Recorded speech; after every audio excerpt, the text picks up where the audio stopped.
Welcome to The Weekly Trend, a podcast for navigating the markets through the lens of technical analysis.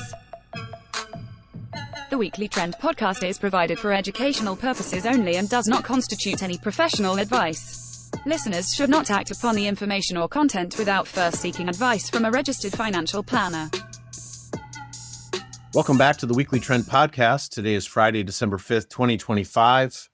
S&P 500 currently sitting at 68.64. I'm David Zarling. I'm here with Ian McMillan. Took a week off for Thanksgiving. Did you have a good Thanksgiving? Had a great Thanksgiving. How about yourself? It was fantastic. We tried to up our food game, because turkey, I think, is a little overrated. I mean, it's good. So you're one of those. You're on the turkey's overrated train, which is fair. I am. What percentage of Americans do you think actually don't really care for turkey? 100%. But they go along with it. 100%. All of them. All of them go along with it. No, I'm kidding. We've just been doing this for generations, and now no one's fessed up. Yeah. Massive group think. No, I'm kidding. We had awesome turkey. We had brisket. We had pork shoulder. Yeah, I don't know. I mean, you like turkey? And that's fine if you do. I mean, Like turkey? Yeah, it's fine. Yeah. Turkey with gravy. Yeah. Turkey I like sandwich. the dark meat. Nah. See? No. It's good. It's good. Well, I'm glad you had a great Thanksgiving. We hope everybody listening had a great Thanksgiving. Plenty to cover with 2 weeks in between. Quite a recovery here for the market since Look at that. the last time you guys recorded. Not bad. Yeah. Was that Friday, bottom Friday, the 20th? Yeah. It was like 2 weeks ago. Yeah, a little 5% correction. Pretty normal.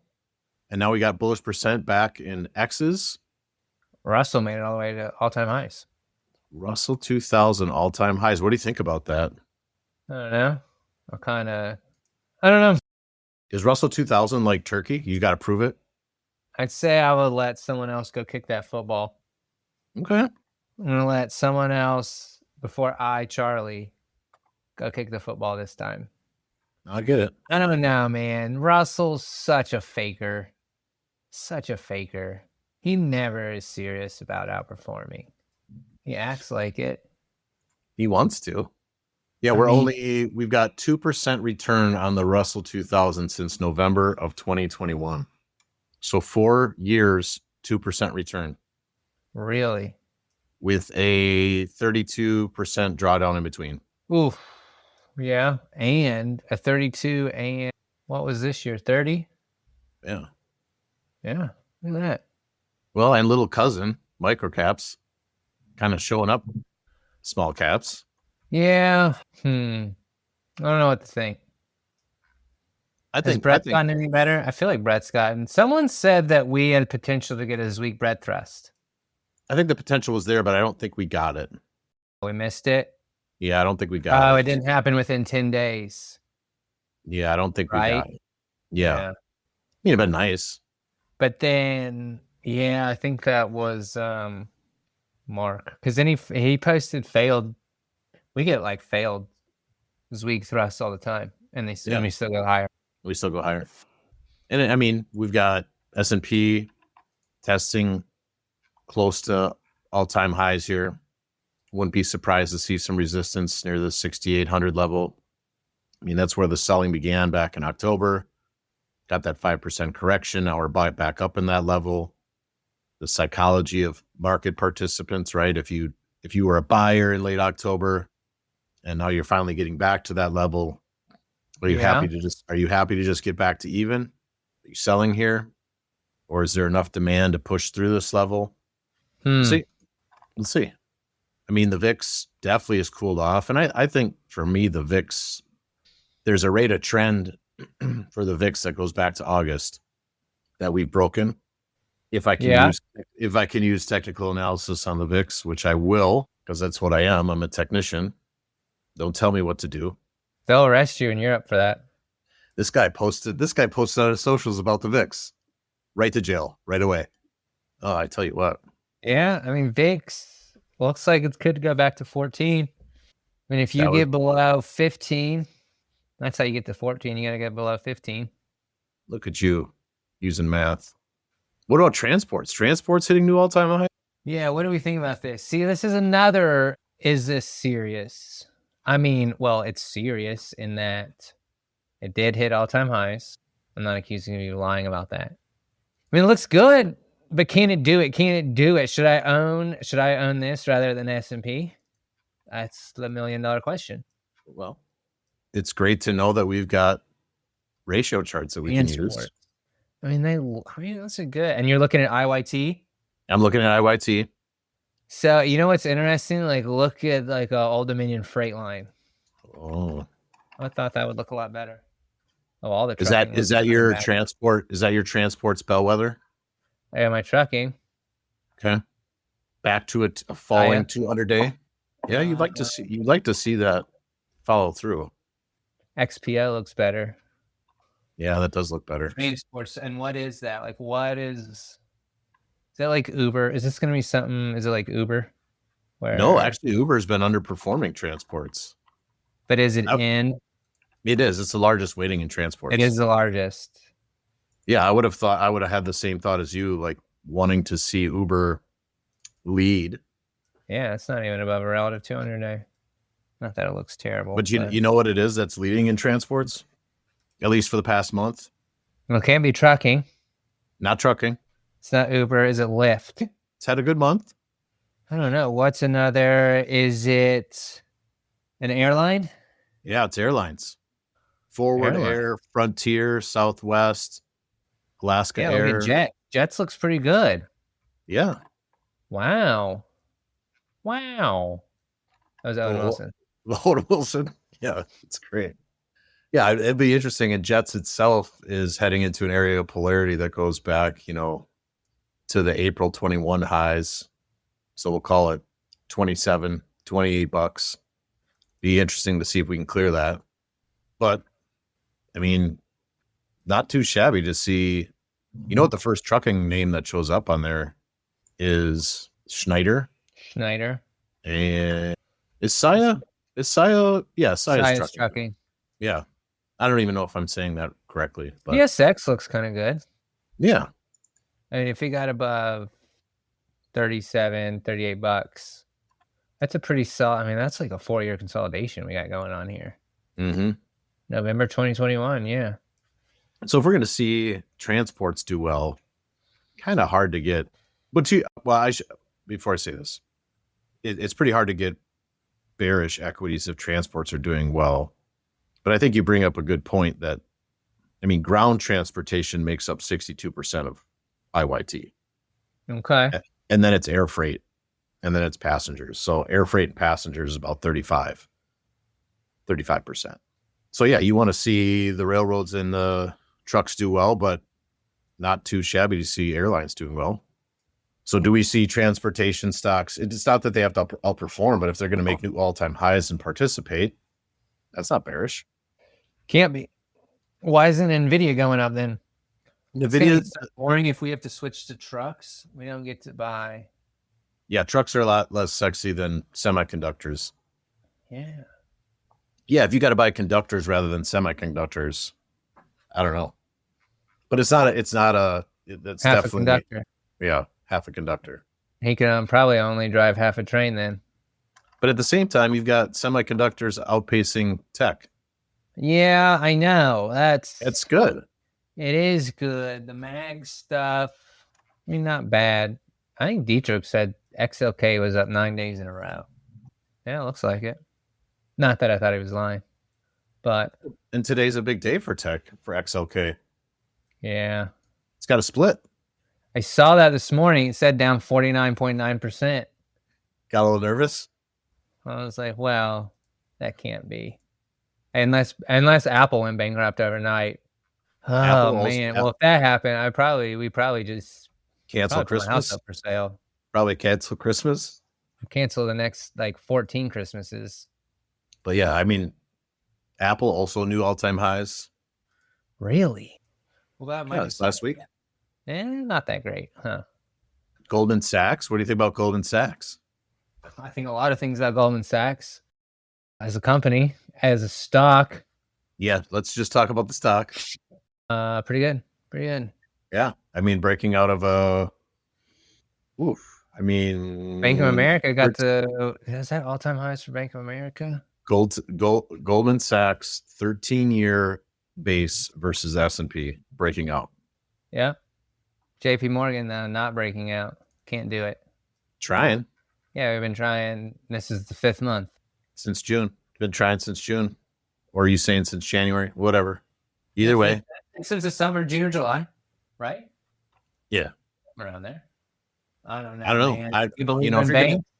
If you're gonna have JP Morgan transports go out to all-time highs and semiconductors versus tech all-time highs, small caps near all-time highs, I'm gonna put those in the bullish camp. Gold miners have recovered. Gold miners have recovered, which is nice. Silver doing well. Silver, copper. Copper, copper miners. How bearish are we getting if Southern Copper is going out at new all-time highs? Yeah, look at that. Economically sensitive area of materials. Some interesting splits. They did a 1,009 share for 1,000 share split. For what? For what? For Southern Copper? Southern Copper. Okay. That is interesting. That is an interesting split. They did one in August, 101 shares for 100. What if you did a split on your house? 109,000 pieces split. I'm selling you one out of 109,000 pieces of my house. Oh, man, they'll come up with a product like that. People will do that and then end up with no house. Maybe that's a garage sale. Let's talk about the dollar, though. Dollar weak. It's probably why these metals are going up. Sitting below a falling 200-day, below 100 again. Could be a tailwind. We'll see. You know, we've covered several times on this podcast how the dollar goes in and out of correlation, but definitely interesting to see the DXY, the trade weighted dollar below a 200-day moving average, and the 100. Silver definitely the strongest of the metals, I feel like. Well, copper too. Like gold hasn't made it back to an all-time high. Platinum hasn't made it back. Palladium has not made it back. Yeah, look at gold versus silver. I mean, and that's bullish for precious metals overall. If silver's going to outperform, gold, it's not too shabby. It's not a bad thing. Tin futures. How are the tin futures doing? Screaming. Yeah? Yeah, we are at 3-year highs. I mean, big move over the last 2 weeks. Tin futures are up like 12%. I believe that this is the first time we're tin futures on the weekly trend. I mean, metals must be doing pretty good. Yeah. What other metals do we know about? Nickel. Not doing great. Terrible, actually. What do we use nickel in? I would assume lots of things, but what do I know? I mean, stainless steel, batteries, marine equipment, aircraft turbine blades, toasters, electric ovens. All right, I'm educated. I'm educated now on nickel. It's good. I'm going to be looking to get in a conversation about nickel this weekend to prove, wow, this guy knows a ton about nickel. Oh, I'm sorry. We're not supposed to cuss on here. I have it more. Okay, good. There's a bleep. Yeah, ask him if we can use a bleep. There's 7-second delay. Yep, that's great. All right. Yeah, you do have to strike up conversations with your neighbor. Like, hey, neighbor, how's your oven been doing? Your toaster, your shorted out on you. You might want to look at your nickel. There's nickel in there. I don't know where it's at, but I did read online that there's nickel in there. Might want to get that looked at. And I'm impressed that base metals, like if you use something like DBB, base metals going to new 3-year highs. Wow. Yeah. Yeah. Look at that. Yeah, I think it's kind of, I love markets, man. Like it's such a privilege to have all these tools that you could use to invest in them. And some of them you don't even get a K1. You're going to be invested and not get a K1. I think we got to find a better way as an industry to do that. All the advancements we have, still issuing K1s because you wanted to buy some commodity exposure. Yeah, but there's a fair amount. I mean, there's a fair amount of things out there that don't. There are a lot. They've definitely gotten better. It's gotten better. You see the SEC halted their review of 5X ETFs. Oof. I can't imagine why. I can't imagine why. Sobered up. Someone was like, guys, I'm going to be honest. This might not. I feel like we gave you the 2X. Why you guys got to go for the straight up sugar, spoonfuls of sugar? Especially like a 5X individual stock thing. That's crazy. And you know, they'd all be crying, oh, Robinhood locked me out. Now I can't get on and trade my 5X Apple. Can't say I can't blame the SEC for holding that one. And don't get me wrong, I'm a fan of leverage. Like I think we should have access to it, but within reason. Via margin. Right. Like I feel like it's appropriate to be able to use heat to warm our homes, but I don't know that we need to have a full-blown fire in the living room. Seems a little reckless. What do you think they were first saying about, well, when did they come out with 2X ETFs? Well, at the index level, I mean, you've had those since mid-2000s. Yeah. Probably. Okay. But like the explosion in 2X individual stock ETFs. Yeah. I would call that a more recent phenomenon. So you had SSO 06. See, I wouldn't have guessed that. I would have thought it came like 2012 or something. But we're like 4 years in, 3 years into some of these 2X individual stocks. Apparently South Koreans like to invest in the 5X. Those people are degenerates. They just According to the internet. Yeah, they love it. You got to take a class. You have to take a government, like a government administered class to trade leverage over there now. I believe it. It's like what did I read? It's an 8-hour online course and a 3-hour test, something like that. I bet they listen to that course at 3X speed. Yeah. Wasting time. Could be trading. That's right. Got to leverage up the time too. Well, I think it's going to make what I believe these products should exist. I'm not sure about the 5X. I think that's a little bit, especially on individual stocks. That's you are asking for a wipeout on that. Yeah, especially I mean, given what can happen during an earnings season or something, or Dave, or you could be up 100%. You're just being negative. You don't realize the absolute generational wealth we could create as long as we're rarely wrong. That's right. That's right.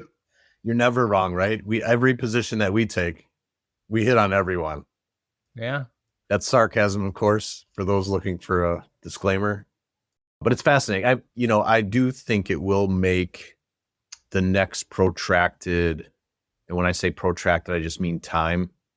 Like if we get a correction that's to 24 months, I'm not calling for one of those now, but if we do get one, what that looks like for those who haven't taken the 8-hour education course, it's going to be a lot of pain, a lot of explaining to do to your spouse if you're invested in 5X individual stock products. A little bit dangerous.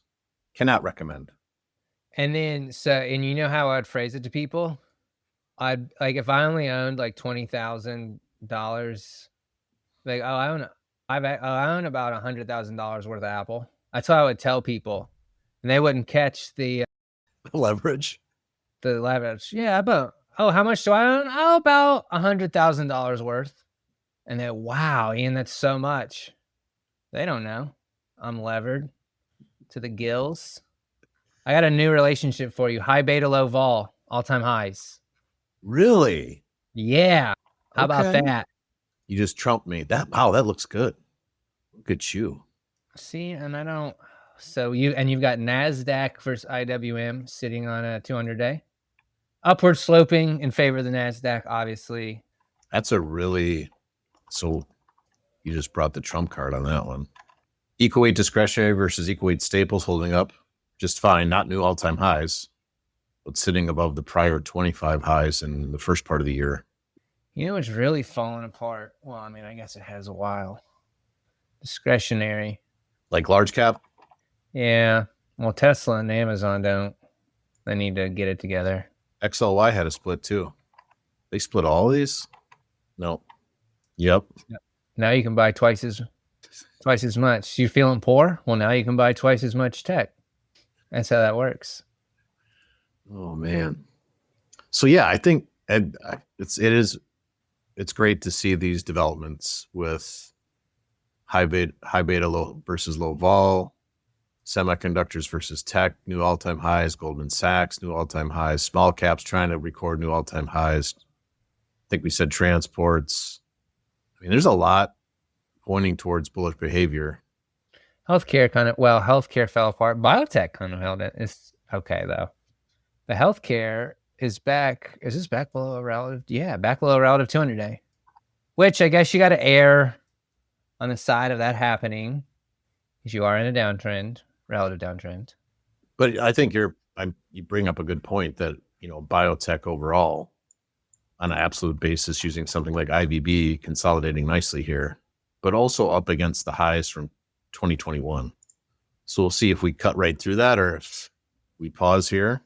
We are on the verge of 18-month relative lows for utilities. I could take that. Yeah. They must have, State Street must have done a split for all of these.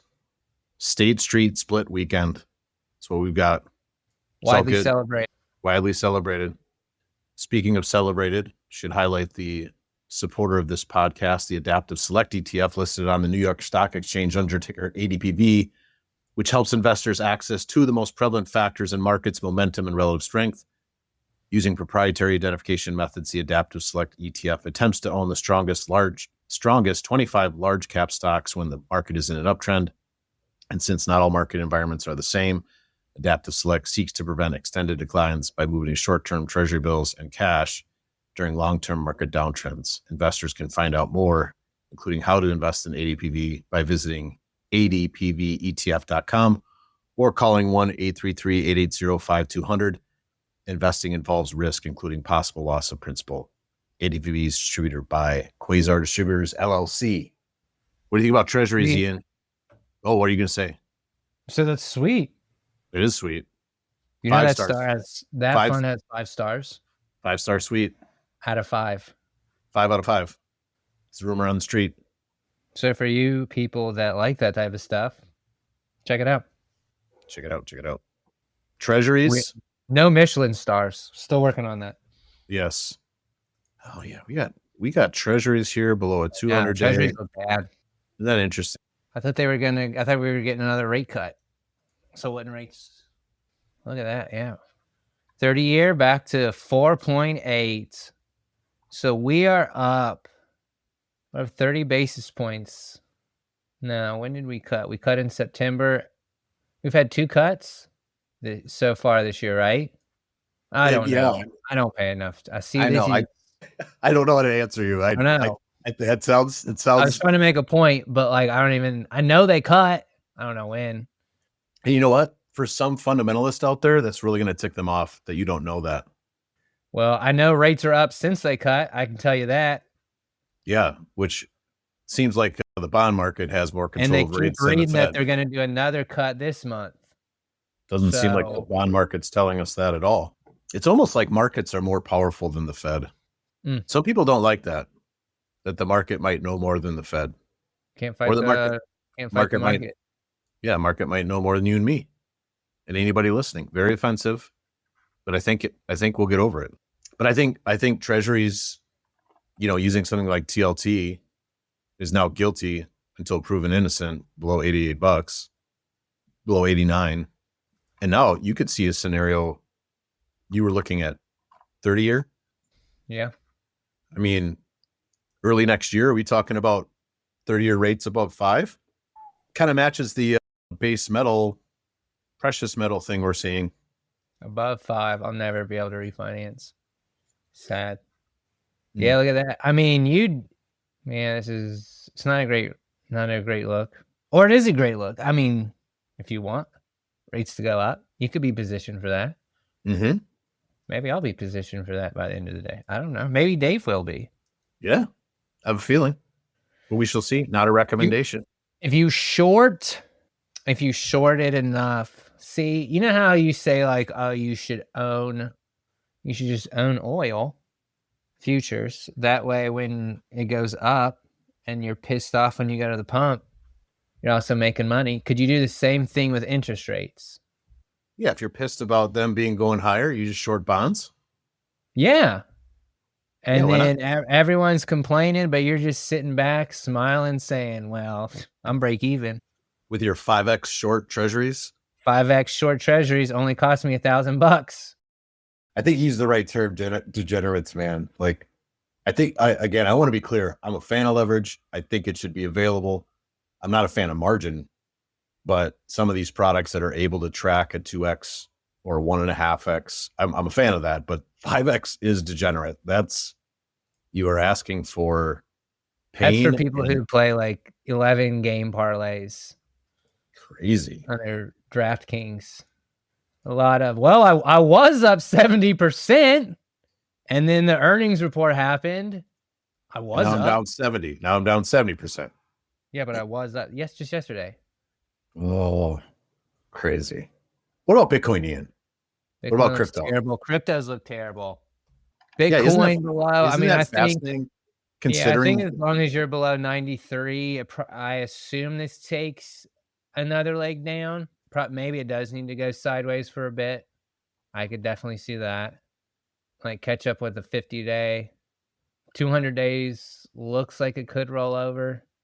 100 days. Yeah, I mean. And Bitcoin weak as the dollar's weak. Yeah. A little suspicious to me. MSTR. You think that MSTR could go to 0? I think it could. That would be. And I know there's a lot of talk about the business model there, and I don't pretend to know it, but this whole concept of like crypto treasury or Bitcoin treasury, where they're just going to own Bitcoin, and when Bitcoin goes up, they're going to take the gains and buy more Bitcoin, and it's a flywheel or whatever they're trying to claim. Seems kind of. Do they take the gains? I don't know what they do. I am not going to sit here and pretend to know the fundamental strategy of MicroStrategy, or now it's just called B strategy or strategy. There's no more MicroStrategies, just strategy. So think about that. You rename the company to the strategy, like strategy. It's one, I don't know, seems a little arrogant. But yeah, any stock can go to 0. And I think you can get there 5 times faster, though. If you've got a 5X, you just get to 0 faster. Yeah, way faster. What's taking you so long? Better leverage down on wiped that. out in the first 20%. Yeah, all the cryptos look terrible. There's so many relative lows. Definitely an avoidable space. They're having another terrible day. A lot of close to absolute lows. Now, a lot of these have bounced with Bitcoin the last whatever. So they're not quite at absolute lows. These more intermediate, not below their November. A lot of these bottomed like, what was that? The week before Thanksgiving. But pretty terrible. Using Bitcoin versus the S&P relative strength ratio chart sitting below the February 25 lows is a little bit problematic for the opportunity cost thesis. Man, it's going to be fascinating to see how low this thing can go. Because I still think we're at the joking phase of like, does Bitcoin go to 0? Yeah, I would agree with that. What do you think would set in panic? What price do you think would have like the media frenzy? Oh, like everybody. Okay, so we're below 100,000. So that's already been taken care of. You're right. It doesn't feel like there's a media frenzy about the price of Bitcoin being like panic lows. So maybe I would think be below 50,000 people would. That's a nice round number. Also some important price levels, going back to 22, 2024. Yeah. As a technician, if you're below like 64, whatever these highs over here in 2020, 64,000. Yeah. Yeah, if you were below that, that would be. You'd probably be seeing magazine covers pop off, tons of articles, CNBC with a lame new logo talking about. Yeah, what's up with that? What's up with people? They're terrible rebranding. Yeah, I don't know. It It's looks the like last 4 years, the rebranding efforts have been. Remember the Jaguar thing? Barrel. Cracker Barrel? Someone else got a new. Maybe they they changed it to MSNBC to like something. Not Yeah, good. no, Not good. Yeah. But to answer your point, I think you brought up a good, I think 75,000 and 50,000, like if we were at those levels, and maybe the fact that we're even talking about those levels the low is in, maybe our own psychology on this is marking lows. I'm open to that idea. Yeah. But if you're going to be below the volume weighted average price from a major low back in August 24, and you're below 93, 94, I think that's hands off, man. I don't think you want to be involved with. And I maybe I'm a little bit of a masochist that like I kind of want to see what the narrative is. Yeah. Because if markets are a future discounting mechanism, so there's more selling than buying of Bitcoin for the past, basically since October. So the past 2 months, Bitcoin's down approximately 30%.